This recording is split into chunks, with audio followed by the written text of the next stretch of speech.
سبحانك لا علم لنا إلا ما علمتنا إنك أنت العليم الحكيم.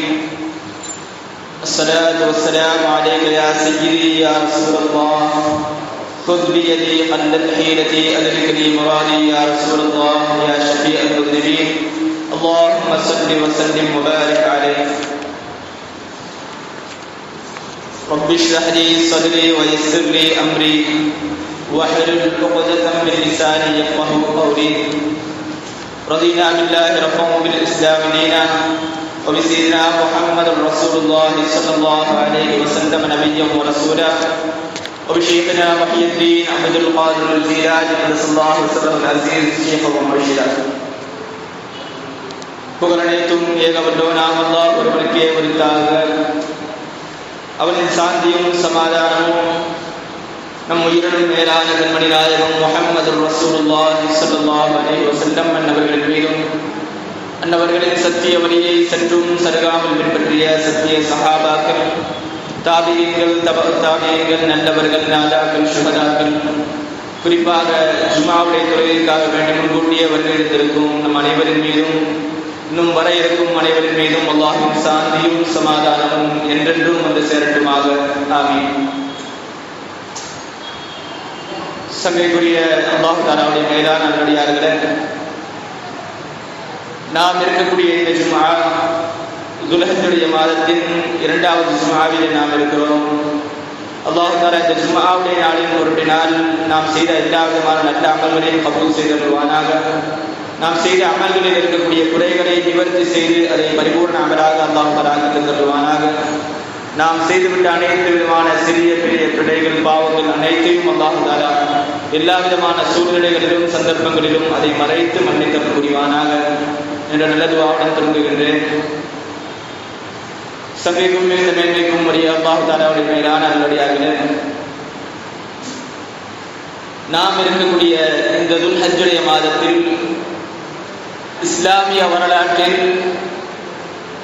முஸ்லிம்களுடைய, உண்மை முஃமின்களுடைய கண்களை எல்லாம் கலங்க வைக்கக்கூடிய இஸ்லாத்துடைய ஹலீஃபாவாக இருக்கக்கூடிய, இஸ்லாத்தின் 3வது ஹலீஃபாவான உஸ்மான் இப்னு அஃபான் ரலியல்லாஹு அன்ஹு அவர்களுடைய ஷஹாதத் என்பது துல்ஹஜ்ஜுடைய மாதத்தில் ஒரு கருத்துப்படி பிறை 12, இன்னொரு கருத்துப்படி பிறை 18 நடந்ததாக சொல்லப்படுகிறது. அந்த ஷஹாதத் இருக்கிறது, அந்த ஷஹீதான அந்த உஸ்மான் இப்னு அஃபான் ரலியல்லாஹு தஆலா அவர்கள் மிகவும் பரிசுத்தமான வாழ்க்கைக்கு சொந்தக்காரர்கள், மிகவும் அல்லாஹ்வுடைய பொருத்தத்தையும் கண்மணி நாயகம் ஸல்லல்லாஹு அலைஹி வஸல்லம் அவருடைய பேரன்பையும் பெற்ற ஒரு சஹாபி. சொல்லப்போனால் அஷரத்துல் முபஷ்ஷராவில் கட்டுப்பட்டவர்கள். இந்த உலகத்தில் வாழும் பொழுதே சொர்க்கத்தை கொண்டு பெருமானார் ஸல்லல்லாஹு அலைஹி வஸல்லம் அவர்களால் சுபசோபனம் சொல்லப்பட்ட அந்த சஹாபி. அவர்களுடைய சிறப்பை நாம் பேச வேண்டும் என்று சொன்னால், அவருடைய வாழ்க்கை வரலாற்றையும் அவருடைய ஷஹீதான அந்த வரலாறையும் பேச வேண்டும் என்று சொன்னால், நாம் பேசக்கூடிய இந்த 30 நிமிடம் என்பது போதுமாக ஆகாது. இருந்தாலும் சில முக்கியமான விஷயங்களை மட்டும் இந்த ஜும்ஆவிலே நாம் குறிப்பிட இருக்கிறோம். அதில் முக்கியமாக அவருடைய வாழ்நாளில் கண்மணி நாயகம் ஸல்லல்லாஹு அலைஹி வஸல்லம் அவர்கள் எத்தனையோ முறை உஸ்மான் ரலியல்லாஹு அன்ஹு அவர்களை பார்த்து பார்த்து சந்தோஷப்பட்டிருக்கிறார்கள். இன்னும் சொல்ல போனால் கண்மணி நாயகம் ஸல்லல்லாஹு அலைஹி வஸல்லம் அவருடைய வார்த்தை, இந்த உலகத்தில் மட்டுமல்ல உஸ்மான் என்னுடைய சொர்க்கத்திலும் எனக்கு ரஃபீகாக உற்ற தோழராக இருப்பார் என்பதாக பெருமானார் ஸல்லல்லாஹு அலைஹி வஸல்லம் அவர்களால் சோபனம் சொல்லப்பட்ட ஒரு சஹாபி. அந்த சஹாபியுடைய மரணம், அவர்களுடைய முடிவு எப்படி இருந்தது என்று சொன்னால், ஒரு குழப்பத்தின் காரணமாக முஸ்லிம்களே தூண்டிவிடப்பட்டு அவர்களை கொலை செய்யக்கூடிய ஒரு சூழ்நிலை ஏற்பட்டது. அவர்களுடைய ஆட்சியின் ஆரம்பம் எந்த அளவிற்கு அமைந்தது என்று சொன்னால், அதில் சையதுனா அபூபக்கர் ரலியல்லாஹு அன்ஹு அவர்களுடைய சக்கராத்துடைய நேரத்தில் அவர்கள் உடல்நிலை சரியா இல்லாமல் இருக்கும் பொழுது அடுத்த ஹலீஃபாவாக யாரை தேர்ந்தெடுக்க வேண்டும் என்கிற ஒரு முக்கிய ஒரு சூழ்நிலை. அப்படி இருக்கும் பொழுது உஸ்மான் இப்னு அஃபான் ரலியல்லாஹு அன்ஹு அவர்களை அழைத்து அவர்கள் ஒரு செய்தியை எழுத சொல்லுகிறார்கள். அப்படி எழுத சொல்லும் பொழுது மக்களுக்கான உபதேசம் அதில் இடம்பெற்றிருக்கிறது. அந்த உபதேசம் நிறைவடைந்த பிறகு எனக்கு அடுத்து ஹலீஃபாவாக என்று சொல்லுகிறார்கள் அபூபக்கர் சித்தீக் ரலியல்லாஹு அன்ஹு. அப்படி சொல்லக்கூடிய அடுத்த வார்த்தையை சொல்லாமல் அவர்கள் மயக்கப்பட்டு விடுகிறார்கள். அப்படி மயக்கமுற்ற பிறகு எழுந்து மீண்டும் கேட்கிறார்கள், என்ன எழுதியிருக்கிறீர்கள்? வாசித்து காட்டுறாங்க. அப்படி வாசித்து காட்டும் பொழுது அவர்கள் முடித்தது எனக்கு அடுத்த ஹலீஃபாவாக என்று முடித்தார்கள். ஆனால் உஸ்மான் இப்னு அஃபான் ரலியல்லாஹு அன்ஹு அவர்கள் அடுத்த வார்த்தையை எழுதி வச்சிருக்கிறாங்க, எனக்கு அடுத்த ஹலீஃபாவாக உமரை நான் தேர்ந்தெடுக்கிறேன் என்பதாக சொன்னதாக எழுதி வச்சிருக்கிறாங்க. அப்போ அபூபக்கர் சித்திக் ரலியல்லாஹு அன்ஹு கேட்டாங்க, இது நீங்களா எழுதுனது தானே? என்னுடைய உள்ளத்தில் இருக்கக்கூடியதை உங்களால் எப்படி அறிய முடிந்தது? ஒருவேளை நீங்கள் உங்களுடைய சுயநலத்திற்காக வேண்டி என்னுடைய அதாவது உஸ்மானை தேர்ந்தெடுக்கிறேன் என்பதாக எழுதியிருந்தாலும் அதற்கு நான் சம்மதம் தெரிவித்திருப்பேன். இருந்தாலும் உமர் தான் எனக்கு பிடித்தமானவர் என்பது உங்களுக்கு தெரிந்திருக்கிறது என்பதாக சொன்னார். இதே நம்மிடத்துல ஒரு சொத்தை ஒப்படைக்கும் பொழுது இவருக்கு அப்படின்னு சொல்லி முடிக்காம பேரை சொல்லாம விட்டுருந்தா நம்ம என்ன பண்ணியிருப்போம்? அந்த சொத்துக்கு ஆசைப்பட்டு அந்த பதவிக்கு ஆசைப்பட்டு நம்ம பேர் எழுதி வச்சிருப்போம். அப்படி இல்லாமல் உஸ்மான் இப்னு அஃபான் ரலியல்லாஹு அன்ஹு அவர்கள் அந்த இடத்திற்கு யாரை தகுதியாக இருந்தார்களோ அவர்களை தான் எழுதினார்கள். அந்த அளவுக்கு ஒரு பற்றற்ற தன்மை. அது மட்டும் இல்லாமல் உஸ்மான் இப்னு அஃபான் ரலியல்லாஹு அன்ஹு அவர்கள் ஹலீஃபாவான வரலாறு எப்படி என்று சொன்னால், உமர் இப்னு கத்தாப் ரலியல்லாஹு அன்ஹு அவர்கள் ஃபைரோஸ் என்ற ஒரு முனாஃபிக்கால் கொலை செய்யப்படுகிறார்கள் ஃபஜ்ருடைய நேரத்தில். அப்படி கொலை செய்ததற்கு பிறகு, அதாவது கத்தியலால் குத்தினதுக்கு பிறகு 3 நாட்கள் ஹயாத்தோடு இருக்கிறாங்க. அப்படி ஹயாத்தோடு இருக்கும் பொழுது ஒரு ஷூரா கமிட்டியை, அதாவது ஒரு ஆலோசனை குழுவை கூட்டுகிறார்கள். அந்த இடத்தில் வைத்து உமர் ரலியல்லாஹு அன்ஹு அவர்கள் சொல்லுகிறார்கள், எனக்கு பின்னால் யாரை ஹலீஃபாவாக தேர்ந்தெடுக்க வேண்டும். அப்படி தேர்ந்தெடுக்கிறாங்க. யாரை தேர்ந்தெடுக்கிறோங்கிறத ஒரு சின்ன ஷார்ட் லிஸ்ட் பண்றாங்க. 7 பேர் தான். அஷரத்துல் முபஷராவில் யார் எனக்கு பிறகு ஹயாத்தோடு இருக்கிறார்களோ அவர்களை தான் நீங்க தேர்ந்தெடுக்கணும். அப்போ ஹயாத்தோடு இருந்தவங்க 7 பேர். அபூபக்கர் சித்திக் ரலியல்லாஹு அன்ஹு வஃபாத் ஆயிட்டாங்க. அடுத்து உமர் ரலியல்லாஹு அன்ஹு வஃபாத்தாக போறாங்க. அதுக்கு முன்னாடியே உமர் ரலியல்லாஹு அன்ஹுடைய ஆட்சி காலத்தில் நடந்த ஒரு போரில் அபூ உபைதா ரலியல்லாஹு அன்ஹு அவர்கள் ஷஹீதாக்கப்பட்டிருக்கிறார்கள். இப்போ 3 பேர் போயாச்சு, மிச்சம் 7 பேர் இருக்கிறாங்க. அப்படி 7 பேர் இருக்கும் பொழுது உமர் ரலியல்லாஹு அன்ஹு சொன்னாங்க, அந்த 7 பேர்ல ஒரு ஆளை தூக்கிடுங்க, சயீத் ரலியல்லாஹு அன்ஹு தூக்கிடுங்க. காரணம் என்னன்னு சொன்னா, அவர் என்னுடைய குடும்பத்தை சார்ந்தவர். என்னுடைய குடும்பத்தால் அடுத்த ஆட்சிக்கு வரதை நான் விரும்பல. குடும்ப அரசியல் அங்கே வேணான்னு நினைக்கிறாங்க உமர் ரலியல்லாஹு அன்ஹு. மிச்சம் இருக்கிறது 6 பேர். தொல்ஹா ரலியல்லாஹு அன்ஹு, உஸ்மான் ரலியல்லாஹு அன்ஹு, ஸெய்த் ரலியல்லாஹு அன்ஹு, அலி ரலியல்லாஹு அன்ஹு, அப்துர் ரஹ்மான் இப்னு அவுஃப் ரலியல்லாஹு அன்ஹு, சஅத் ரலியல்லாஹு அன்ஹு, 6 பேர் இருக்கிறாங்க. இந்த 6 பேரில் 3 பேர் பதவி வேணாம்னு சொல்றாங்க. அதுக்கு பதிலாக நாங்க இன்னொரு ஆளுக்கு சப்போர்ட் பண்றோம் அப்படின்றாங்க. அப்துர் ரஹ்மான் இப்னு அவுஃப் ரலியல்லாஹு அன்ஹு, சஅத் ரலியல்லாஹு அன்ஹு சப்போர்ட் பண்றாங்க. அதே நேரத்தில் தொல்ஹா ரலியல்லாஹு அன்ஹு, உஸ்மான் இப்னு அஃபான் ரலியல்லாஹு அன்ஹு, ஜுபைர் ரலியல்லாஹு அன்ஹு, அலி ரலியல்லாஹு அன்ஹு சப்போர்ட் பண்றாங்க. இப்படி சப்போர்ட் பண்ணும் பொழுது கடைசியில் என்ன ஆகுதுன்னு சொன்னா, சஅத் ரலியல்லாஹு அன்ஹு எனக்கு பதவி வேணாம்னு விலகிக்கிறாங்க. மிச்சம் இருக்கிறது 2 பேர், அலி ரலியல்லாஹு அன்ஹு, உஸ்மான் ரலியல்லாஹு அன்ஹு. இப்ப இந்த 2 பேரில் யாரை தேர்ந்தெடுக்க வேண்டும் என்பதாக சொல்லும் பொழுது அப்துர் ரஹ்மான் இப்னு அவுஃப் ரலியல்லாஹு அன்ஹு பார்த்து சொல்றாங்க, நீங்க யாரை சொல்றீங்களோ அவன் நாங்க புரிஞ்சுக்கிறோம். மக்கள் எல்லாம் அந்த ஷூரா கமிட்டியில அந்த ஆலோசனை குழுவில் இருக்கக்கூடியவர்கள் அப்துர் ரஹ்மான் இப்னு அவுஃப் ரலியல்லாஹு அன்ஹு அவர்களை யாரை கை காட்டுகிறார்களோ அவர்களையே நாங்கள் ஹலீஃபாவாக தேர்ந்தெடுக்கிறோம் என்று சொல்கிறார்கள். அந்த நேரத்தில் உமர் ரலியல்லாஹு அன்ஹு சொன்னாங்க, என்னுடைய ஹயாத் முடிந்ததற்கு பிறகு, நான் மௌத்தான பிறகு சரியாக 3 நாட்களுக்குள் அதுக்கு அடுத்த ஹலீஃபாவை அறிவிக்க வேண்டும். இந்த பொறுப்பு அப்துர் ரஹ்மான் இப்னு அவுஃப் ரலியல்லாஹு அன்ஹு இருக்குது. இந்த பொறுப்பை எப்படி கையாள வேண்டும் என்பதாக அவர்கள் பார்க்கும் பொழுது ஒவ்வொரு ஆட்டையும் ஆலோசனை கேட்கிறாங்க. மக்களிடத்துல சின்ன குழந்தைகள்லையும் சரி, பெரிய ஆட்கள்லையும் சரி, வயதான ஆட்கள்லையும் சரி ஆலோசனை கேட்கிறாங்க. யாரை தேர்ந்தெடுக்கிறதுன்னு சொல்லும் பொழுது அந்த ஓட் லிஸ்ட், அதாவது சப்போர்ட் பண்ற விதத்தை பார்த்தா 2 பேருக்குமே சமமா இருக்கு. இப்போ இவங்களுக்கு ஒரு ஆள் சொன்னாங்கன்னா அவங்களுக்கு ஒரு ஆள், இப்படி சரிசமமாக இருக்கும் பொழுது அடுத்ததாக சொல்லுகிறார்கள், 2வது நாள் நைட்டு சொல்றாங்க, அடுத்த நாள் ஃபஜ்ருடைய தொழுகையில் நான் ஹலீஃபாவை அறிவிப்பேன் சொல்லியாச்சு. ஃபஜ்ருடைய தொழுகை முடிகிறது. அங்க மக்களுடைய வெள்ள கூட்டம். அந்த இடத்தில் முதல்ல வரிசையில் இருந்தவங்க அலி ரலியல்லாஹு அன்ஹு வர சொல்லியிருக்கிறாங்கிறதுனால வந்தாங்க. 2வது, அதாவது உஸ்மான் இப்னு அஃபான் ரலியல்லாஹு அன்ஹு கடைசியில் போய் உட்கார்ந்துருக்கிறாங்க. ஏன்னு சொன்னா அவங்களுக்கு முன்னாடி வர்றதுக்கு கூச்சம், அவ்வளவு வெக்கம். அப்படி இருக்கும் பொழுது அலி ரலியல்லாஹு அன்ஹு பார்த்து கேட்கிறாங்க, அப்துர் ரஹ்மான் இப்னு அவுஃப் ரலியல்லாஹு அன்ஹு, நீங்கள் குர்ஆன் ஹதீஸுக்கு கட்டுப்பட்டு ஆட்சி நடத்த முடியுமா உங்களால்? நீங்க செய்வீங்களான்னு கேட்கிறாங்க. அப்போ அந்த நேரத்தில் அலி ரலியல்லாஹு அன்ஹு சொன்னாங்க, மஸ்ததஅது, என்னால் முடிந்த அளவுக்கு நான் செய்யணும் அப்படின்னா. அதே நேரத்தில் உஸ்மான் ரலியல்லாஹு அன்ஹு கூப்பிட்டு கேட்கும் பொழுது இன்ஷா அல்லாஹ் நான் செய்யணும் அப்படின்னு. இந்த பதில் அப்துல் ரஹ்மான் பின் அவுஃப் ரலியல்லாஹு அன்ஹு அவர்களுக்கு மிக பிடித்தமானதாக இருந்தது. அல்லாஹ்வுடைய நாட்டப்படி நடந்திருக்கும் என்பதாக சொல்லி உஸ்மான் பின் அஃபான் ரலியல்லாஹு அன்ஹு அவர்களை ஹலீஃபாவாக அறிவிக்கிறாங்க. இப்போ இந்த இடத்துல ஹலீஃபாவாகிறது யாரு? உஸ்மான் ரலியல்லாஹு அன்ஹு. அங்க ஹலீஃபாவாகாமல் ஹலீஃபாவுடைய பதவி கிடைக்காமல் போனது யாரு? அலி ரலியல்லாஹு அன்ஹு. அந்த இடத்துல மற்ற அரசியலாளர்கள் என்ன நடந்திருக்கும்? யார் தோத்து போறாங்களோ அவங்களுக்கு சப்போர்ட் பண்றவங்கன்னா சண்டைக்கு போயிருப்பாங்க. அந்த சண்டையை தடுப்பதற்காக வேண்டி அலி ரலியல்லாஹு அன்ஹு செய்த முதல் காரியம் உஸ்மான் ரலியல்லாஹு அன்ஹு அவர்களை ஹலீஃபாவாக ஏற்றுக்கொண்டதில் முதல் நபர் அலி ரலியல்லாஹு அன்ஹு. முதல் நபர் பயிற்சி செய்கிறாங்க. நம்மளே ஹலீஃபாவாக நான் ஏற்றுக்கொள்கிறேன் என்று சொல்கிறார்கள். அந்த இடத்தில் பிரச்சனை சுமூகமாக முடிகிறது. அப்படி முடிந்தவுடன் அந்த சபை கலைவதற்குள் இன்னொரு பிரச்சனை.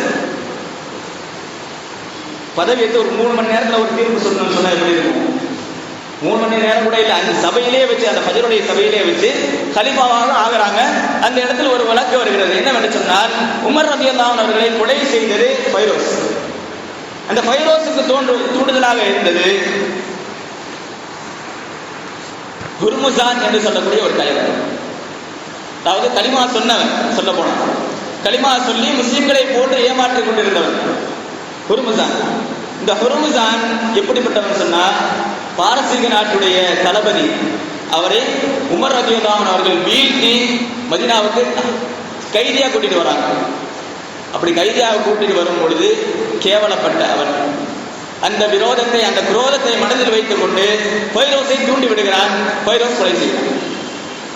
இப்படி செய்யும் பொழுது இந்த செய்தியை யாரு பார்க்கிறாங்கன்னு சொன்னா, அபூபக்கர் சித்தீக் ரலியல்லாஹு அன்ஹுடைய மகனார் அப்துல் ரஹ்மான் பின் அபூபக்கர் ரலியல்லாஹு அன்ஹு அவர்கள் அதே உமர் ரலியல்லாஹு அன்ஹுடைய சின்ன மகனார் இருக்கிற அப்துல்லாஹ் இப்னு உமர், இப்னு உமர் சொல்லுவாங்க இல்லையா, அவங்களுடைய சகோதரர் உபைதுல்லாஹ் இப்னு உமர் ரலியல்லாஹு அன்ஹு என்று சொல்றாங்க. இதற்கான காரணம் ஹுர்முசான் தான். இதற்கான முதல் அடிப்படை காரணம் சதி திட்டத்தை தீட்டியவன் ஹுர்முசான். அவன் தான் இதற்கான காரணம் என்று சொல்லும் பொழுது அவர்களுடைய ஹயாத் முடிவதற்குள் உமர் ரலியல்லாஹு அன்ஹுடைய ஹயாத் முடியும் பொழுது அவனை போய் கொலை செஞ்சு முடிச்சுறான். இந்த கொலை வழக்கு வருகிறது. எப்படின்னு சொன்னா, கலிமா சொன்னவரால் கொலை செஞ்சிருக்கிறான். கலிமா சொன்னவரால் முஸ்லிம். அந்த முஸ்லிமை கொலை செய்வதற்கு, அநியாயமான முறையில் கொலை செய்வதற்கு, கை வைப்பதற்கு அனுமதி கிடையாது. அப்படி இருக்கும் பொழுது இவரை கொலை செய்திருக்கிறார். இதற்கான தீர்ப்பு என்ன என்பதாக கேள்வி. அங்கிருந்த சபையில் இருந்தவங்க ஆலோசனை கேட்கிறாங்க. அலி ரலியல்லாஹு அன்ஹு சொல்றாங்க, இந்த கொலைக்கு பகரமா இன்னொரு கொலை தான். அவர் கொலை செஞ்சுட்டாரு, அந்த கொலையை செய்யக்கூடாது, அந்த கொலைக்கு பகரமான ஒரு கொலையை நேரிட்டு விட்டோம், அதாவது இவரை கொலை செய்யணும்னு சொல்றாங்க. இன்னும் சொல்ல போனா அலி ரலியல்லாஹு அன்ஹு அவர்களுக்கும் உமர் ரலியல்லாஹு அன்ஹுடைய சின்ன மகனார் உபைதுல்லாஹ் இப்னு உமர் ரலியல்லாஹு அன்ஹு அவர்களுக்கும் ரொம்ப நெருங்கிய தொடர்பு. ஆனால் அந்த இடத்திலும் கூட நீதி எதுவோ அதுதான் சொன்னாங்க அலி ரலியல்லாஹு அன்ஹு. சொல்லி முடிக்கிறாங்க. அந்த சபையில இருந்தவங்க எல்லாருடைய தீர்ப்பும் அதுதான். கடைசியா உஸ்மான் ரலியல்லாஹு அன்ஹு பேசுறாங்க, ஜனாதிபதி பேசுறாங்க, நீங்க சொன்னது சரி, இருந்தாலும் அல்லாஹ் தஆலா இன்னும் ஒரு ருக்ஸத்தை, ஒரு சலுகையை நமக்கு கொடுத்திருக்கிறார். யார் கொலை செய்யப்படுகிறாரோ முஸ்லிம்களில் அவருடைய குடும்பத்தினிடத்தில் கேட்க வேண்டும். அந்த குடும்பம் இவரை கொலை செய்யணும்னு சொன்னா கொலை செய்யணும், அப்படி இல்லைன்னு சொன்னா தண்ட குத்தம், அதாவது கொலை செஞ்சதுக்கு நஷ்டஈடு வாங்கணும். இந்த ஒரு சட்டம் இருக்கு, தெரியுமா தெரியாது அவங்களுக்கு இருக்கு. அப்படி இருக்கும் பொழுது இவர் யாருக்கும் தெரியாதவர், இவருடைய குடும்பமும் இங்கே கிடையாது. அதனால இவங்க குடும்பத்தில் கேட்க முடியாது. நம்முடைய தீர்ப்பு என்னவென்று சொன்னால், அல்லாஹ் தஆலா கொடுத்த ருக்ஸத்தை நம்ம பயன்படுத்துவோம். இவங்களை கொலை செய்ய வேணாம், அதுக்கு பகரமாக இவர்கள் 1000 தீனார், தீனார் வேற திர்ஹம் வேற, அதாவது 1 ரூபா 50 பைசா இருக்குல்ல, அது மாதிரி தீனாருங்கிறது அதிகம், திர்ஹம்ங்கிறது கம்மி. அந்த தீனாரில் 1000 தீனாரை இவர் கொடுக்க வேண்டும். எல்லாம் ஆச்சரியமா பார்க்குறாங்க சஹாபாக்கள். காரணம் என்ன? யாருடைய மகன்? உமர் ரலியல்லாஹு அன்ஹுடைய மகன். அவருடைய ஆட்சி எப்படி இருந்தது? அவங்க போட்டிருந்த ட்ரெஸ்ல 18 ஓட்டை, 18 தையல், அப்படி எளிமையோட வாழ்ந்த உமர் ரலியல்லாஹு அன்ஹுடைய மகன் அவங்க ரொம்ப கஷ்டப்பட்டு சம்பாதிச்சாலும் அந்த ஒரு மாசத்திலேயோ அந்த ஒரு வருஷத்திலேயோ 5 தீனாரை தாண்ட முடியாது, சம்பாதிக்க முடியாது. இதை பார்த்து சஹாபாக்கள் ஆச்சரியப்படுறாங்க. இவங்க கொலை செய்யல, சரி, இப்ப இந்த தீனார் 1000 தீனார் எப்படி கொடுப்பார் இவர் அப்படின்னு ஆச்சரியத்தோடு பார்க்கும் பொழுது அந்த சபை கலைக்கப்படுகிறது. இவர் கொடுப்பார், அதற்கு நான் பொறுப்பு என்று சொல்கிறார்கள் உஸ்மான் ரலியல்லாஹு அன்ஹு. சபை கலைந்து முடிந்து போன பிறகு உஸ்மான் ரலியல்லாஹு அன்ஹு அவர்கள் அந்த உபைதுல்லாஹ் இப்னு உமர் ரலியல்லாஹு அன்ஹு அழைத்து விடுகிறார்கள். வீட்டிற்கு வந்து 1000 தங்க காசுகளை, தீனார்களை எடுத்து கொடுத்து இதை பைத்துல் மால்ல கொடுத்துருங்க. இந்த ஒரு தீர்ப்பை, இவ்வளவு புத்திசாலித்தனமான ஒரு தீர்ப்பை உஸ்மான் இப்னு அஃபான் ரலியல்லாஹு அன்ஹு அவர்கள் ரொம்ப கஷ்டமான ஒரு சூழ்நிலை, இக்கட்டான ஒரு சூழ்நிலை, பதவி ஏற்ற பிறகு வரக்கூடிய ஒரு சூழ்நிலை. அது சொல்ல போனா பதவியில வந்த, அதாவது அவங்களுடைய ஆட்சியில் நடந்தது கிடையாது, அந்த ஆட்சி அமைவதற்கு முன்னால் நடந்த ஒரு பிரச்சனை. அதற்கும் கூட இவர்கள் இவ்வளவு சுமூகமான முறையில் தீர்வு காட்டிருக்கிறார்கள். அது மட்டும் இல்லாமல் இவர்கள் ஆட்சியில் அமர்ந்த பிறகு உமர் ரலியல்லாஹு அன்ஹு அவர்களுக்கு பயந்துட்டு இருந்தவங்க எல்லாம், பாரசீகர்கள், ரோமர்கள் எல்லாம் துளிர் விட்டு போச்சு அவங்களுக்கு. உமர் போயிட்டாரு, அடுத்து விட்ட இடத்துல நம்ம பிடிச்சிடலாம் அப்படின்னு சொல்லி இருக்கிற இடத்துல, அதாவது அவங்களுடைய நாடுகளில் ரோம் பாரிசை பொறுத்தவரை கிறிஸ்டியானிகளும் அதே போன்று யூதர்களும் தான் அதிகம். அவங்க பிரச்சனையை கலப்புறாங்க, ஆட்சியை கலக்க பார்க்குறாங்க. அந்த நேரத்தில் ஒவ்வொரு இடத்திலும் ஒரு பிரதிநிதியை, ஒரு போர் வீரரை படையோடு அனுப்பி அந்த இடத்துல அடக்குமுறையை கையாளுகிறார்கள். குறிப்பாக சொல்ல போனால் ஹமதான் என்கிற இடத்தில் அபூ மூஸா அல்-அஷ்அரி ரலியல்லாஹு அன்ஹு அவர்களை படையோடு அனுப்பி அந்த இடத்தில் எல்லா விதமான சஞ்சலங்களையும் எல்லா விதமான பிரச்சனைகளையும் தீர்த்து வைக்கிறாங்க. ஆட்சி இப்படி தொடங்குது. இவர்களுடைய ஆட்சியை 2 விதமாக பிரித்துக் கொள்ளலாம். முதல் 6 வருஷம் சுமூகமான ஆட்சி, எந்த ஒரு பிரச்சனையும் கிடையாது, எல்லா மக்களுக்கும் திருப்தி. அடுத்த 6 வருஷம் பிரச்சனைனாலும் பிரச்சனை, அவ்வளவு பிரச்சனை. எல்லா பிரச்சனைகளையும் சமாளித்துக் கொண்டு அவர்கள் இருந்து கொண்டிருக்கிறார்கள். அப்படி இருக்கும் பொழுது முதல் 6 வருஷம் எப்படி தொடங்குது? அந்த 6 வருஷத்துல எந்தெந்த பகுதிகளை எல்லாம் அவர்கள் கைப்பற்றுகிறார்களோ, உதாரணத்துக்கு ஒரு கிராமத்தை கைப்பற்றாங்கன்னு சொன்னா அந்த கிராமத்தில் என்ன வேண்டுமோ அது எல்லாத்தையும் செஞ்சு கொடுக்குறாங்க. ஒரு நாட்டை கைப்பற்றி செல்லும் பொழுது அவர்கள் அங்கிருந்து இருந்த மக்களை எல்லாம் தனக்கு அடிமையாக்கிடுவாங்க. ஆனால் உஸ்மான் ரலியல்லாஹு அன்ஹு அப்படி செய்யல. எந்த நாட்டை கைப்பற்றி கொண்டு போகிறார்களோ அந்த நாட்டில் இருக்கக்கூடிய நலிந்த மக்களை, மலைவாழ் மக்களை, கிராமப்புறத்தில் இருக்கக்கூடிய மக்களை தன் வசம் இழுக்கிறார்கள். எப்படி என்று சொன்னால் அவர்களுக்கான கல்வியை கொண்டு இருக்கிறாங்க. கிராமப்புறத்தில் இருக்கிறவங்கலாம் கல்வி கம்மியா இருக்கும், அதே போன்று பொருளாதார வசதியெல்லாம் கம்மியாக தான் இருக்கும். இப்படி எந்தெந்த குறைகள் எல்லாம் இருந்ததோ எல்லாவற்றையும் நிறைவேற்றி கொடுக்கிறார்கள். யாருக்கு? முஸ்லிம்களுக்கு இல்லை, அங்கிருந்த காஃபிர் மக்களுக்கு, யஹூதி நஸ்ரானிகளுக்கு. இதை பார்க்கிறார்கள் அந்த மக்கள். இத்தனை ஆண்டு காலம் நாம் ஏதோ ஒன்று விளங்கி வச்சிருந்தோம். அதாவது இப்ப இருக்கிற சூழ்நிலை அப்படிதான் இருக்குது. நம்ம இஸ்லாமியர்களை பார்த்தால் அவர்கள் போர் செய்யக்கூடியவர்கள், இரத்த வெறி பிடித்தவர்கள், அது மட்டும் இல்லாமல் தீவிரவாதி, அடிக்கடி சொல்ற வார்த்தை இப்படி சொல்லி வச்சிருக்கிறாங்க. ஆனால் இப்படி இருந்தும் கூட அல்லாஹ் தஆலா நமக்கு ஒரு விதத்தில் நம்ம எந்த விதத்தில் முஸ்லிம்கள் வாழ்கிறார்கள், இஸ்லாம் என்றால் என்ன என்பதை அடிக்கடி நிரூபித்துக் கொண்டிருக்கிறார்கள். சென்னையில் வந்த மக்கள், அதாவது மழை வெள்ளத்தில் பாதிக்கப்பட்டவங்களுக்கு உதவி செஞ்சார்கள் முஸ்லிம்கள். இப்படி முஸ்லிம்களுடைய குணங்களை அவ்வப்போது அல்லாஹ் தஆலா வெளிப்படுத்தி, காபிர்கள் எவ்வளவு பெரிய சூழ்ச்சிகளை செய்தாலும் அல்லாஹ் தஆலா அதை முறையடிக்கிறான். அதே போன்றுதான் இங்கேயும் அந்த கிராம மக்கள் எல்லாம் என்ன நினைச்சிட்டு இருந்தாங்க, அந்த கிராமத்துக்கு வரும் பொழுது அந்த நாட்டு அரசு இராணுவம் வரும் பொழுது தன்னுடைய மக்களை, பெண் மக்களை சீரழிப்பதும் அதே போன்று தன்னுடைய பொருட்களை எல்லாம் சூறையாடுவதும் இப்படிதான் இருந்தது. சொந்த நாட்டுடைய இராணுவம் இப்படிதான் இருந்தது. இப்படி இருக்கும் பொழுது இஸ்லாமியர்கள் விட்டுவிட்டு விட்டார்கள், அந்நிய நாட்டு இராணுவம் நம்முடைய நாட்டுக்குள் நுழைகிறது. அப்ப எப்படி இருக்கும் பயம் அவங்களுக்கு? அவ்வளவு பயத்துல வீதியில இருக்கிறாங்க. அப்படி இருக்கும் பொழுது அவங்க என்ன நினைச்சு வச்சிருக்கிறாங்க, நம்மளை அடிக்க போறாங்க அப்படின்னு.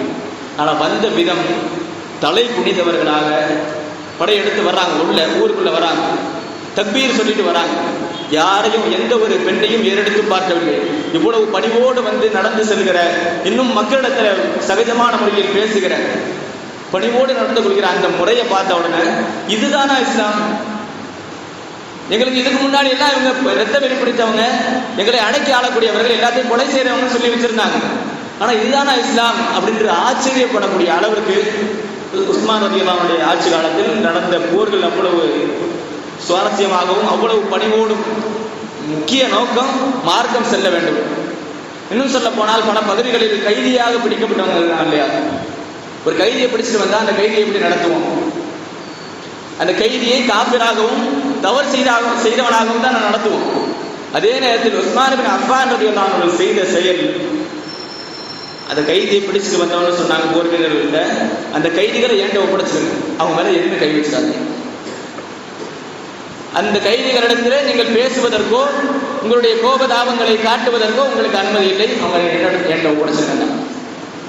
அப்படி ஒப்படைக்கப்பட்டு இஸ்லாத்துடைய அடிப்படைகளை அவர்களுக்கு மிருதுவான முறையில், அவர்களுக்கே உள்ள போக்கில் ரொம்ப சாஃப்டானவங்க உஸ்மான் ரலியல்லாஹு அன்ஹு. அவ்வளவு பணிவோடும் பக்குவத்தோடும் சொல்லிக் கொடுக்கிறார்கள். அதை கேட்டு பல மக்கள் இஸ்லாத்திற்கு வருகிறார்கள். சொல்லப்போனால் ரசூலுல்லாஹி ஸல்லல்லாஹு அலைஹி வஸல்லம் அவருடைய காலத்தில் அவருடைய சஹாபாக்கள் 1,24,000 பேர். அபூபக்கர் சித்திக் ரலியல்லாஹு அன்ஹுடைய காலத்துல லட்சக்கணக்காச்சு. அதே உமர் ரலியல்லாஹு அன்ஹுடைய காலத்துல பல லட்சம் ஆச்சு. அதே உஸ்மான் பின் அஃபான் ரலியல்லாஹு அன்ஹுடைய காலத்தில் கோடிக்கணக்கில் இஸ்லாம் பரவியது. அவ்வளவு பெரிய மார்க்க பணிக்கு சொந்தக்காரர் சையதுனா உஸ்மான் பின் அஃபான் ரலியல்லாஹு அன்ஹு.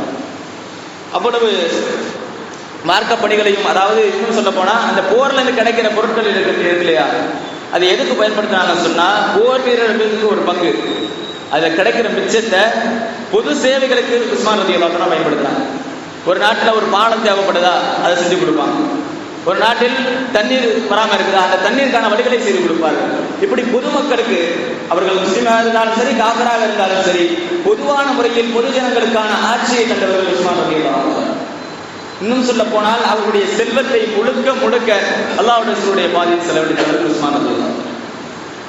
இப்ப காபா இருக்குது, காபாவுடைய ஹரம் இருக்கு இல்லையா, தவாஃப் செய்யற இடம், அது ஆரம்பத்தில் அது பழைய போட்டோ எடுத்து பார்த்தீங்கன்னா தெரியும். பக்கத்துல வீடா இருக்கு. அந்த வீடு இருக்கும்போது தவாஃப் செய்யறதா அந்த வீட்டை சுத்துற மாதிரி இருக்கும். தவாஃப் செய்யறதுக்கும் தொழுகிறதுக்கும் இடைஞ்சலாக இருக்கக்கூடிய ஒரு சூழ்நிலை. இன்னும் சொல்ல போனால் அதை விரிவாக்கம் செய்ய வேண்டிய ஒரு தேவை ஏற்பட்டது. அந்த தேவை ஏற்பட்டிருக்கும் பொழுது உஸ்மான் பின் அஃபான் ரலியல்லாஹு அன்ஹு செய்த செயல், அந்த வீட்டுக்காரங்கள்ட்ட போய் பேசுறாங்க. இன்னும் சொல்ல போனா உமர் ரலியல்லாஹு அன்ஹுவை விட உஸ்மான் ரலியல்லாஹு அன்ஹு அவர்கள் மக்கா வாசிகளுக்கு ரொம்ப பிரியம்.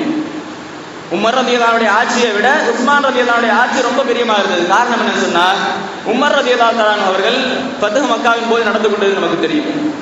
யாரெல்லாம் தொல்லை கொடுத்தார்களோ அவர்களை நான் வெட்டிய தீர்வு சொல்லி நின்றாங்க உமர் ரலியல்லாஹு அன்ஹு. அல்லாஹ் ரசூலுக்கு நோவினை கொடுத்தவர்களை நான் விடமாட்டேன் என்று நின்றவர்கள். அப்படி இருக்கும் பொழுது அதே உஸ்மான் ரலியல்லாஹு அன்ஹு ஹுதைபியாவுடைய உடன்படிக்கையில் காபிர்களே வரவேற்றவரால் உஸ்மான் ரலியல்லாஹு அன்ஹு. அப்படிப்பட்ட அந்த உஸ்மான் ரலியல்லாஹு அன்ஹு அவங்க போய் கேட்கிறாங்க, எங்களுக்கு மஸ்ஜித் நபவிக்கு வீடு வேணும், அதை விரிவாக்கம் செய்யணும்னு சொல்லி கேட்கும் பொழுது தாராளமாக எடுத்துக்கொள்ளுங்கள் என்றால் மக்கள் எல்லாம் கொடுக்கிறார்கள். அப்படி கொடுக்கும் பொழுது உஸ்மான் ரலியல்லாஹு அன்ஹு செய்த செயல் எவ்வளவு போகும்னு கேட்குறாங்க. ஒரு வீடு ஒரு லட்சத்துக்கு போகுதுன்னு சொன்னா அது 2 மடங்காக கொடுத்து வாங்குறாங்க. ஏன் காரணம் என்ன சொன்னா, அவங்க வாழ்வாதாரமே அதுதான், இருக்கிற இடமே அதுதான். அதை பிடிக்கிட்டோம்னு சொன்னா அவங்களுக்கு அடுத்த கட்ட வாழ்வுக்கான வழிகள் இருக்காது. அதனால் உஸ்மான் ரலியல்லாஹு அன்ஹு என்ன சொல்றாங்க, 1 லட்சத்துக்கான வீட்டை 2 லட்சம் கொடுத்து வாங்குறாங்க. இப்படி வாங்கினது மட்டும் இல்லை, வாங்கினது எதுல வாங்கினாங்க, போர்ல வந்த காசுலையா, பைத்துல் மால்ல உள்ள காசுலையான்னு சொன்னா கிடையாது. முழுக்க முழுக்க தன்னுடைய சொந்த உழைப்பில் சம்பாதித்த காசை, சொந்த பணத்தை வைத்து காபாவுடைய சுற்று வட்டாரத்தில் இருந்த வீடுகளை வாங்கி அதை விரிவாக்கம் செஞ்சாங்க. இப்ப தவாஃப் செய்யற இடம் யாருடைய இடம், உஸ்மான் ரலியல்லாஹு அன்ஹுடைய இடம். அவ்வளவு பெரிய ஒரு மார்க்க பணிக்கு சொந்தக்காரர் சையதுனா உஸ்மான் பின் அஃபான் ரலியல்லாஹு தஆலா அன்ஹு. இன்னும் சொல்ல போனால் மஸ்ஜித் நபவியை முதலில் விரிவாக்கம் செய்தவர்.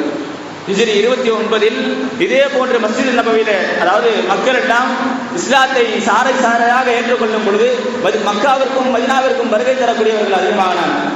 அப்படி அதிகமாகும் பொழுது துறைக்கான இடம் நெருக்கடி ஏற்படும் பொழுது அந்த பள்ளியை விரிவாக்கம் செய்ய வேண்டிய தேவை ஏற்படும் பொழுது அந்த பள்ளியை விரிவாக்கம் செய்யறாங்க. அப்போ அதே மாதிரி தான் கேட்கறாங்க மக்கா மதீனாவாசிகள், பள்ளியை விரிவாக்கம் செய்யணும், நீங்க உங்களுடைய வீடுகளை காதுக்கு செய்து கொடுக்க முடியுமா, நான் வேலை சொல்றேன் அப்படின்றாங்க. அந்த நேரத்தில் அங்கிருந்தவர்கள், அந்த அன்சாரிகளுடைய குணம், காசே இல்லாம தான் நம்ம கொடுப்போம், காசு இல்லைன்னா கொடுக்க மாட்டோம். அதாவது காசு தந்தீங்கன்னா நான் தரமாட்டோன்ட்டாங்க, காசு வேணான்னு சொல்லிட்டாங்க. அப்படி அன்சாரிகள் வீடுகளை கொடுத்து விரிவாக்கம் செய்யப்பட்டதுதான் சையதுனா உஸ்மான் பின் அஃபான் ரலியல்லாஹு அன்ஹுடைய ஆட்சி காலத்தில் விரிவாக்கம் செய்யப்பட்டதுதான் இப்ப இருக்கிற மஸ்ஜித் நபவி. அதே போன்று குறிப்பாக சொல்ல போனால் ஜித்தாவில் இருக்கிற துறைமுகம், இன்றைக்கு இருக்கிற துறைமுகம், அதற்கான அடித்தளமிட்டவர்கள் சையதுனா உஸ்மான் பின் அஃபான் ரலியல்லாஹு அன்ஹு. உஸ்மான் பின் அஃபான் ரலியல்லாஹு அன்ஹு அவர்கள் அந்த அடித்தளம் இடுவதற்கு முன்னால் அங்க போய் அந்த கடல்ல குளிச்சுட்டு 2 ரக்காத் தொழுது அந்த இடத்த அந்த வேலையை ஆரம்பிச்சு வைக்கிறாங்க. இப்படி பலவிதமான சேவைகளை அந்த 6 ஆண்டு காலத்தில் செய்து கொண்டிருக்கிறார்கள். அதற்கு அடுத்த 6 ஆண்டு காலம் இன்ஷா அல்லாஹ் முடிந்தால் ஒரு அளவுக்கு சொல்றேன், இன்ஷா அல்லாஹ் அடுத்த வாரம் என்ன தொடங்கலாம். கிட்டத்தட்ட ஒரு 80 வயதை நெருங்குகிறார்கள் சையதுனா உஸ்மான் பின் அஃபான் ரலியல்லாஹு தஆலா அவர்கள். உஸ்மான் பின் அஃபான் ரலியல்லாஹு தஆலா 80 வயது நெருங்கும் பொழுது அவர்களால் அதாவது வெளியே செல்ல முடியாத ஒரு சூழ்நிலை. அப்படி இருக்கும் பொழுது கடிதத்தின் மூலமாகவே யார் யாருக்கெல்லாம் என்னென்ன செய்ய வேண்டும், எந்த நாடுகளை எப்படி ஆள வேண்டும் என்கிற செய்திகளை அனுப்பி உட்கார்ந்த இடத்துல இருந்து மதீனால இருந்து ஆட்சி செஞ்சாங்க உஸ்மான் ரலியல்லாஹு தஆலா. அப்படி ஆட்சி செய்து கொண்டிருக்கும் பொழுதுதான் அந்த அடுத்த 6 ஆண்டுகளுக்கான தொடக்கம். அந்த 6 ஆண்டுகளும் சோதனையான சோதனை, அவ்வளவு பெரிய சோதனைகளை சந்தித்தார்கள் உஸ்மான் பின் அஃபான் ரலியல்லாஹு தஆலா. அதுல முதல்ல பிரச்சனையாக இருந்தது கலிமா சொல்லி இஸ்லாத்துக்கு வந்த சில பேர், வாயளவில் கலிமா சொல்லிவிட்டு முனாஃபிக்குகளாக நடந்து கொண்ட சில பேர். அதையும் குறிப்பாக சொல்ல போனால் ஹக்கீம் இப்னு ஜபலா அப்படின்னு ஒருத்தன், அதாவது இஸ்லாமிய கவர்னர்ல ஒரு ஆள். அப்படி இருக்கும் பொழுது அந்த கவர்னருடைய வேலை என்னன்னு சொன்னா லஞ்சம் வாங்குவான். இன்னும் சொல்ல போனா அந்த லஞ்சத்திலையும் இன்னைக்கு நைட்டுக்குள்ள இவ்வளவு காசு வந்து சேரணும், இல்லைன்னு சொன்னா கலிப்பாட்டா உன்னை பத்தி தப்பா போட்டு கொடுத்துருக்கேன், இடத்த காலி பண்ணிடுது, ஆளை வச்சு மிரட்டுறது. இப்படியான அநியாயங்கள் செய்து கொண்டிருந்த ஹக்கீம் இப்னு ஜபலா அதோடு சேர்த்து ஒருத்தன் சேர்கிறான் இப்னு சபா. அதாவது இன்றைய காலத்தில் இருக்கக்கூடிய குழப்பவாதிகளுக்கெல்லாம் அடிப்படையவன் இப்னு சபா. இந்த இப்னு சபாவை பற்றிய விரிவான விஷயங்களை இன்ஷா அல்லாஹ் அடுத்த வாரம் பார்ப்போம். அதற்கு முன்னால் உஸ்மான் பின் அஃபான் ரலியல்லாஹு தஆலா சம்பந்தமாக சில விஷயங்கள். இந்த 6 ஆண்டுகளில் பல துன்பங்களை சந்தித்தார்கள் என்பதாக சொன்னோம் இல்லையா? அப்படி சந்திக்கும் பொழுது அந்த நேரத்தில் தொடக்கத்தில் சஹாபாக்கள் எல்லாம் கேட்கிறார்கள், அமீருல் முஃமினீன் அவர்களே, இவ்வளவு கஷ்டத்தையும் சுமந்து கொண்டு நீங்கள் ஆட்சி நடத்த வேண்டுமா? இவ்வளவு கஷ்டத்தையும் சுமந்து கொண்டு நீங்கள் ஆட்சி நடத்த வேண்டுமா? நீங்கள் ராஜினாமா செய்து விட்டால் மக்கள் எல்லாம் அமைதியா இருப்பாங்க, உங்களுக்கு பிரச்சனையே இருக்காது. அதாவது இவ்வளவு கஷ்டத்தை நீங்க அனுபவிக்கிறீங்களே, வேணாமே அப்படின்னு கேட்டாங்க. அது கேட்கும் பொழுது உஸ்மான் பின் அஃபான் ரலியல்லாஹு அன்ஹு சொன்ன வார்த்தை, இது பெருமானார் ஸல்லல்லாஹு அலைஹி வஸல்லம் அவர்களால் எனக்கு கொடுக்கப்பட்ட அறிவாசை. காரணம் என்னவென்று சொன்னால், ஒரு முறை ஆயிஷா ரலியல்லாஹு அன்ஹா சொல்லுவார்கள், நானும் ரசூலுல்லாஹி ஸல்லல்லாஹு அலைஹி வஸல்லம் அவர்களும் பேசிக் கொண்டிருந்தோம். அப்படி இருக்கும் பொழுது ஒரு கட்டத்தில் அவர்கள் சடைவடையும் பொழுது அந்த நேரத்தில் ரசூலுல்லாஹி ஸல்லல்லாஹு அலைஹி வஸல்லம், நம்ம இன்னொரு ஆளை கூப்பிட்டு பேசினா சந்தோஷமா இருக்குமே, இன்னொரு ஆளை கூப்பிட்டு பேசினா சந்தோஷமா இருக்குன்னு சொல்லி கேட்கறாங்க. யாராச்சும் கூப்பிடலாமான்னு சொல்லி கேட்கறாங்க. அப்போ அந்த நேரத்தில் ஆயிஷா ரலியல்லாஹு அன்ஹா சொல்றாங்க, என்னுடைய தந்தை அபூபக்கர் ரலியல்லாஹு அன்ஹு கூப்பிடலாமே அப்படின்றாங்க. இதை கேட்ட ரசூலுல்லாஹி ஸல்லல்லாஹு அலைஹி வஸல்லம் எதுவும் பேசல, அமைதியாயிட்டாங்க. அமைதியாயிட்டு வேற பேசிட்டு போயிட்டாங்க. அதுக்கடுத்து கொஞ்ச நேரம் கழிச்சு மறுபடியும் கேட்கறாங்க, சரி இப்போ வேற யாராச்சும் கூப்பிடலாங்க பேசுறதுக்கு அப்படின்னு. அப்போ அந்த நேரத்தில் ஆயிஷா ரலியல்லாஹு சொன்னாங்க, உமர் ரலியல்லாஹு கூப்பிடலாங்க. அதே போன்று ரசூலுல்லாஹி ஸல்லல்லாஹு அலைஹி வஸல்லம் எதுவும் பதில் பேசல, அமைதியாக இருந்தாங்க. அடுத்து மறுபடியும் பேச்சு மாறுகிறது. அதற்கடுத்து என்கிட்ட எதுவுமே கேட்கல, அங்கிருந்த ஒரு பணியாளை அழைத்து ஏதோ ஒரு செய்தியை சொல்லி அனுப்புகிறார்கள். அந்த போன பணியால் உஸ்மான் ரலியல்லாஹு அன்ஹு திரும்பி வரார். உஸ்மான் ரலியல்லாஹு அன்ஹு அவர் திரும்பி வருகிறார். அப்படி திரும்பி வந்த பிறகு உஸ்மான் ரலியல்லாஹு அன்ஹு அவரோடு நீண்ட நேரம் பேசிக் கொண்டிருக்கிறார்கள். எந்த அளவுக்கு சொன்னா என்கிட்ட கூட அப்படி பேசியிருக்க மாட்டாங்க. அந்த அளவுக்கு உஸ்மான் ரலியல்லாஹு அன்ஹு அவரோட ஒட்டி உறவாடி பேசிக் கொண்டிருக்கிறார்கள். அந்த பேச்சில் சொல்லப்பட்ட விஷயங்கள், சில விஷயங்களை சொல்றாங்க. ஆயிஷா ரலியல்லாஹு அன்ஹா சொல்லல, உஸ்மான் ரலியல்லாஹு அன்ஹு ஒரு செய்தியை சொல்றாங்க. ரசூலுல்லாஹி ஸல்லல்லாஹு அலைஹி வஸல்லம் அவர்கள் இடத்துல பேசும்பொழுது சொன்னாங்க, இன்னல்லாஹ யுல்பிசுக லிபாசன், நிச்சயமாக அல்லாஹ் தஆலா உங்களுக்கு ஒரு ஆடையை அணிவிப்பான். அது கராமத்துடைய ஆடை, சங்கையுடைய ஆடை, உங்களை சங்கைப்படுத்துவதற்கான ஆடை. அந்த ஆடையை கடத்துவதற்காக பல மக்கள் முற்படுவார்கள். அப்படி கழட்ட முற்படும் பொழுது அவர்களாக கழட்டுகிற வரை நீங்கள் அதை கழட்டக்கூடாது. அப்போவே ரசூலுல்லாஹி ஸல்லல்லாஹு அலைஹி வஸல்லம் சொல்லியிருக்கிறாங்க, அந்த ஆடை என்ன ஆடை? இந்த ஆட்சிங்கிற ஆடை. இந்த ஆட்சியை கொடுத்து உங்களை அல்லாஹ் தஆலா கண்ணியப்படுத்துவான். அந்த ஆட்சியை பறிப்பதற்காக வேண்டி பல்வேறு மக்கள் போட்டி போட்டுக் கொண்டு வருவார்கள். அதை கலட்ட முற்படுவார்கள், விலக வேண்டும். எத்தனையோ பேர் சொல்லியிருக்காங்க, பதிவு விலக வேண்டும். கடைசி வரையும் விலகல. எந்த அளவுக்கு ஷஹீதாகிற வரைக்கும் உஸ்மான் பின் அஃபான் ரலியல்லாஹு அன்ஹு அவர்கள் பதவி விலகல. காரணம், அவர்களுக்கான பதவி ஆசை கிடையாது. ரசூலுல்லாஹி ஸல்லல்லாஹு அலைஹி வஸல்லம் சொல்லுக்கு கட்டுப்பட்டவங்க நடந்தாங்க. அதன் பிறகு இன்னும் சொல்ல போனால், உஸ்மான் பின் அஃபான் ரலியல்லாஹு அன்ஹுடைய அந்தஸ்து ரசூலுல்லாஹி ஸல்லல்லாஹு அலைஹி வஸல்லம் அவர்கள் எந்த அளவுக்கு இருந்ததுன்னு சொன்னா, ஒரு கட்டத்தில் இப்படி சொல்லுவாங்க, ரசூலுல்லாஹி ஸல்லல்லாஹு அலைஹி வஸல்லம் சையதுனா அலி ரலியல்லாஹு அன்ஹு அவர்கள் அறிவிக்கிற ஒரு ஹதீஸ். ரசூலுல்லாஹி ஸல்லல்லாஹு அலைஹி வஸல்லம் அவர்கள் சொன்னாங்க, லவ் கானத் பனாதுன் 40, எனக்கு 40 பெண் மக்கள் இருந்தாலும், இன்னொரு ரிவாயத்துல லவ் கானத் பிந்துன் மிஹத்துன், எனக்கு 100 பெண் மக்கள் இருந்தாலும் ஒருவர் பின் ஒருவராக நான் உஸ்மானுக்கு தான் நான் திருமணம் முடித்து கொடுத்திருக்கேன். எந்த அளவுக்கு? ஒருவரை கூட மிச்சம் வைக்காத அளவுக்கு. எனக்கு 100 பெண் மக்கள் இருந்தாலும் ஒருவர் பின் ஒருவராக உஸ்மானுக்கு தான் நான் திருமணம் முடித்து கொடுத்திருப்பேன், ஒருவரையும் கூட வேறு யாருக்கும் திருமணம் முடித்து கொடுத்திருக்க மாட்டேன் என்பதாக ரசூலுல்லாஹி ஸல்லல்லாஹு அலைஹி வஸல்லம் அவர்கள் சொன்ன செய்தியை சையதுனா அலி இப்னு அபி தாலிப் ரலியல்லாஹு அன்ஹு பதிவு செய்றாங்க. இப்போ ஒரு ஆளுக்கு நிக்காஹ் முடிச்சு கொடுக்கறதா இருந்தா எந்த அளவுக்கு ஒரு நிக்காஹ் எந்த அளவுக்கு விஷயத்தை பார்க்கறாங்க, பேசுறாங்க. நிக்காஹ் முடிச்சு வச்சா என்ன நடக்கும், எப்படி நடந்துக்குவாங்க அவங்க? ஒரு பெண்ணை நிக்காஹ் முடிச்சு வைக்கிறதுக்கு நடக்கிற பிரச்சனைகள் அதுக்குள்ள எத்தனை விஷயங்கள் நம்ம பார்க்கணும். அதாவது முன்னாடி இருந்த காலத்துல குணங்களை பார்த்தாங்க, நல்லபடியா நடந்துக்குவாங்களா, நல்ல பழக்கமா இருக்காங்களா, கெட்ட பழக்கம் இல்லாம இருக்கான்னு பார்த்தாங்க. இப்போ அப்படி கிடையாது. அதாவது அவர்களை திருமணம் முடித்து வைத்தால் அவரிடத்துல பணம் காசு இருக்குதா, அவரை கடைசி வரை வைத்து காப்பாற்றுவார்களா, இதுதான் பார்க்கிற விஷயம். ஆனால் ரசூலுல்லாஹி ஸல்லல்லாஹு அலைஹி வஸல்லம் அவர்கள் தன்னுடைய மகளை நிக்காஹ் முடித்து வைக்கும் பொழுது உஸ்மான் ரலியல்லாஹு அன்ஹு இருந்த குணம் என்னங்க? மென்மையான குணம். அந்த மென்மையை பார்த்து பெருமானார் ஸல்லல்லாஹு அலைஹி வஸல்லம் அவர்கள் சொன்னாங்க, எனக்கு 100 பெண் மக்கள் இருந்தாலும் ஒருவர் பின் ஒருவராக உஸ்மானுக்கே நான் திருமணம் முடித்து கொடுப்பேன் சொன்னாங்க. அப்படின்னு சொன்னா அவருடைய மென்மையான குணம் இருக்குது. அந்த குணம் நம்ம இடத்துல வர வேண்டும். இன்னும் சொல்ல போனால் இந்த மென்மையான குணம் தான் உஸ்மான் ரலியல்லாஹு அன்ஹுவுக்கான முடிவாக, அதாவது அவர்களுக்கான ஷஹீதாக்கப்படுவதற்கான காரணமாகவும் அமைந்து விட்டது. பல பிரச்சனைகள் நடந்தும் பல பிரச்சனைகளை செய்தவர்கள் எல்லாம் உஸ்மான் பின் அஃபான் ரலியல்லாஹு அன்ஹு மன்னிச்சு, எவ்வளவு பெரிய பிரச்சனையாக இருந்தாலும் சரி மன்னிச்சு விட்டுருவாங்க. இந்த ஒரு குணம்தான் உஸ்மான் ரலியல்லாஹு அன்ஹுடைய ஆட்சியின் முடிவிற்கான காரணமாக அமைந்தது. இன்ஷா அல்லாஹ் அவர்களுடைய ஷஹீதாக்கப்பட்ட அந்த செய்திகளை வரக்கூடிய வாரத்தில் நாம் பேசுவோம். அதே போன்று நாம் எந்த ஒரு குணங்களை எல்லாம் உஸ்மான் பின் அஃபான் ரலியல்லாஹு அன்ஹு அவர்களுக்கு நாம் இருப்பதாக சொன்னோமோ, அந்த மென்மையான குணம், அவர்களுடைய வெட்கம், இப்படி பல விஷயங்கள் அவர்களிடத்தில் நல்ல குணங்கள் இருக்கிறது. அந்த குணங்களை எல்லாம் அல்லாஹ் தஆலா நமக்கும் நசீபாக்கி தந்தருவானாக. அவர்கள் பெருமானார் ஸல்லல்லாஹு அலைஹி வஸல்லம் அவர்களால் சுபச்சோபனம் சொல்லப்பட்டவர்கள். எந்த அளவுக்கு என்று சொன்னால், உஸ்மானு ஃபில் ஜன்னா, உஸ்மானு ஃபில் ஜன்னா, உஸ்மானு மஹி ரஃபீகன் ஃபில் ஜன்னா. 3 தடவை சொல்றாங்க ரசூலுல்லாஹ். உஸ்மான் சொர்க்கத்தில் இருக்கிறார், உஸ்மான் சொர்க்கத்தில் இருக்கிறார், உஸ்மான் சொர்க்கத்தில் என்னுடைய உற்ற தோழராக இருக்கிறார் என்பதாக ரசூலுல்லாஹி ஸல்லல்லாஹு அலைஹி வஸல்லம் சொன்னார்கள் என்று சொன்னால், அந்த சுஹ்பத், அந்த பாக்கியம் பெற்ற உஸ்மான் ரலியல்லாஹு தஆலா அவருடைய நேசிக்கக்கூடிய தௌஃபீகை அல்லாஹ் தஆலா தருவானாக. எந்த ஒரு செய்தியை பெருமானார் ஸல்லல்லாஹு அலைஹி வஸல்லம் அவர்கள் உஸ்மான் ரலியல்லாஹு அன்ஹுடைய விஷயத்துல சொன்னாங்களோ, அவர்களோடு சொர்க்கத்தில் இருக்கக்கூடிய அந்த விஷயத்தை சொன்னாங்களோ, அதே பாக்கியத்தை அல்லாஹ் தஆலா நம் அனைவருக்கும் நசீபாக்கி தந்தருவானாக. இறையில்லமாம் கஅபா ஷரீஃபையும் இறை தூதரின் முகாமனமான ரௌதா ஷரீஃபையும் நம் வாழ்விலே பல முறை கண்டு தரிசிக்கக்கூடிய பேரின்ப பாக்கியத்தை அல்லாஹ் தஆலா உங்களுக்கும் எனக்கும் நம்மை சார்ந்த அனைவருக்கும் நசீபாக்கி தந்தருவானாக. இந்த ஜுமாவுடைய சபையில் நாம் எப்படி ஒன்று கூடி இருக்கிறோமோ அதே போன்று நாளை மறுமையில் கண்மணி நாயகம் முஹம்மது ரசூலுல்லாஹி ஸல்லல்லாஹு அலைஹி வஸல்லம் அவர்களோடு சொர்க்கத்தில் உயர்ந்த சொர்க்கத்தில் ஜன்னத்துல் ஃபிர்தௌஸிலே அல்லாஹ் தஆலா நம்மையும் நம்மை சார்ந்த அனைவரையும் நம்முடைய சந்ததிகளையும் அல்லாஹ் தஆலா ஒன்று கூட்டி அருள்வானாக என்ற நல்ல துஆவுடன் நிறைவு செய்கிறேன். வ ஆகிரு தஅவானா அல்ஹம்துலில்லாஹி ரப்பில் ஆலமீன்.